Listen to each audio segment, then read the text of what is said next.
680's Richard Southern joined us. Richard, wow, the stock market sell-off continues. Dizzying plunge on Friday and now again today. So 1,175 points. I watch this every day, Francis, right? I've never seen this. And even if I was covering the Dow for 132 years, I would never have seen this. This is the biggest one-day point drop in the Dow's history. When the closing bell rang today, the Dow was down 1,175 points. Percentage-wise, it was a 4.6% decline, biggest percentage point drop since 2011. And, of course, we were down more than 600 points on Friday. So what's happening here, you ask? Well, investors in the States are worried about rising interest rates. They're concerned about bond yields going up. A bit of turmoil politically in Washington, D.C. But there's also the feeling that Wall Street's just come so far. It's gone straight up that we were in need of a correction. Francis, only two stocks on the New York Stock Exchange closed the day higher, more than 530 lower. The TSX, as you saw there, down more than 200 points. A bloodbath today. We'll see what happens tomorrow, whether or not the sellers come by, the buyers step back in. You know, and all of this happening at a time when Canadians are thinking about their RSP contributions, the deadline's approaching. A new report finds that fewer Canadians are actually planning to chip in this year. Yeah, I guess, a bit short on cash. I mean, 36% of Canadians, according to this Bank of Montreal report, 36% not planning to contribute to the RSP this year, 17% still undecided with a month to go. The average amount already contributed is about $4,600, and that's lower than last year. Top two reasons for Canadians not making a contribution are other expenses taking precedence, perhaps housing, mortgage payments, and not having enough funds around. Of course, the deadline this year, March 1st, so you still have a month to make your contribution and take down the what you might need to pay in your taxes. So it's good if you can manage it, Francis. So I saw this next story on my social feed. Doritos in some hot water after its CEO talked about a new product for women. Ladies Doritos is how we referred to it, believe it or not, Francis. Indira Nuri, the CEO of PepsiCo, the parent company of Doritos, said that while men eat Doritos with great glee, as he put it, pouring the scraps from the bottom of the bag down their mouths, crunching away and licking their fingers, women, he says, don't.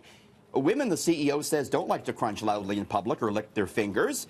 And so he says he's considering maybe coming out with ladies Doritos, which would have less of a crunch, be cleaner eating experience, would fit in a handbag, he says. Now, of course, campaigns, they're slamming this.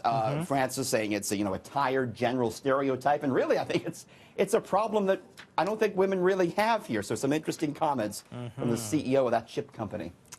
Monopoly is coming out with a new edition specifically designed for cheaters. I love it. So this game actually encourages players to rob the bank. You think you get mad at your friends playing Monopoly now. Just wait to see how many friendships this ruins. Monopoly Cheaters Edition coming out. Yes, it encouraged players to rob the bank, encourages you to lie, cheat, and steal others' identities to reach financial dominance. How accurate is this, Francis? The idea for the game apparently came after a Hasbro survey found that half of Monopoly players already cheat. Originally, when Hasbro launched Monopoly back in 1903, it was intended to teach players the dangers of income inequality and monopolistic wealth practices. But here we are now embracing that. Quite interesting, don't you think, Francis? Sign of the times here. You always wonder that person who wants to be the bank, right? Yes, and apparently in this game, were they taken? In this game, everyone plays the banker on their turn. So it's easy to manipulate the funds, as it were. I see. Very interesting. So there's new research out that says there's a huge benefit to ditching your chair at work. Indeed, Canadian adults spend about 3/4 of their working day sitting or reclining, and we know that's not good. European Journal of Preventive Cardiology found that standing burned 0.15 calories more per minute per kilogram than sitting. So you add it all up. And by standing for 6 hours a day at work, average 140-pound person would basically lose 5.5 pounds a year, about 22 pounds in 4 years. Standing not only burns more calories, the additional muscle activity linked to lower rates of heart attack, stroke, and diabetes.